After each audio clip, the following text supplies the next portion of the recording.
सबसे पहले जरा ये वीडियो देखें। तो हमारे जो सरदार हैं ये कहाँ पे हैं, जिनको आप लोग वोट देते हैं, वो असेंबली में जाते हैं, लेकिन वो इस कॉज में आपके साथ खड़े नजर नहीं आते? देखिए, हमारा सवाल भी उनसे यही है, सरदार नहीं है वो, सरकारी सरदार है। जो सरदारी निज़ाम है उस पर अगर डिबेट किया जाए, पहले सरदारी निज़ाम जो ब्रिटिश से पहले था उसमें ये था कि सरदार को अवाम इलेक्ट करती थी और अवाम उसको देती कि वो उसको सर्व कर सके। अभी जो सरदार है उसको सरकार इलेक्ट करती है, उसकी दस्तारबंदी भी सरकार की होती है और वो अवाम का नहीं, सरकार का नुमाइंदा है, वो सरकार की सीट पर बैठा हुआ है। ये सवाल हमें अवामी एज अ सरदार नहीं, उससे एज अ अवामी नुमाइंदा पूछते हैं। और जो इतने अरसे दराज से बलूचिस्तान के मसले को सरदारी निज़ाम से जोड़ते हैं वो लोग, यही सबसे बड़ा गलती है। जब हम इस्लामाबाद में हैं, इस्लामाबाद में तो कोई सरदार नहीं था ना, आपका आर्मी चीफ तो सरदार नहीं है ना, आपके वजीर आजम तो सरदार नहीं है ना। तो हमारे साथ जबर तो सरदारों को हमारे ऊपर मुसल्लत करने वाले लोग तो यही है, सरदारों को असम्बलियों की सीटें देने वाले लोग तो यही है। तो फिर क्यों आप इतने बड़े जेनोसाइड को आप कैसे जस्टिफाई कर सकते हैं?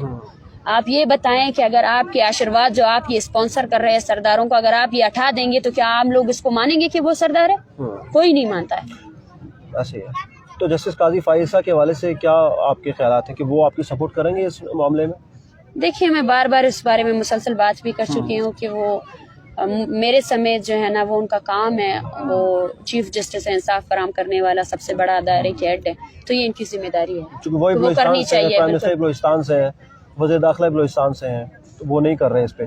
बलूचिस्तान से होने का मतलब ये है ना कि जब जिस तरह कश्मीर पर बात होती है, लापता अफराद पर बात होती है, तो बलूचिस्तान में जारी रियासती जबर को जस्टिफाई करने के लिए कुछ लोगों को, नामनियाद लोगों को बलूचिस्तान का कहकर उनको रिप्रेजेंटेटिव बना दिया जाता है। लेकिन मैं फिर भी कहूँगी, अगर वो बलूचिस्तान से है, हमें उनसे ये उम्मीद है कि वो इस मसले को, इस जेन्युइन इशू को उसी तरह डील करेंगे, इस जेन्युइन इशू पर एक्शन लेंगे, इस जेन्युइन इशू को जस्टिफाई नहीं करेंगे। हमारी भी उम्मीदें उनके साथ है, लेकिन मेरे ख्याल से बलूचिस्तान से होना या ना होना ये सवाल नहीं है। सवाल ये होना है कि जिस कुर्सी पे वो बैठे हैं वो उस कुर्सी के रिक्वायरमेंट्स को पूरा कर रहे हैं या नहीं कर रहे हैं। उनका बलूचिस्तान से होना या ना होना जरूरी नहीं है, उनका ये होना जरूरी है कि जिस जमहूरिया पाकिस्तान की वो ओथ ले रहे हैं, आया उस ओथ को वो जस्टिफाई कर रहे हैं, उस ओथ को पूरा कर रहे हैं या नहीं कर रहे हैं।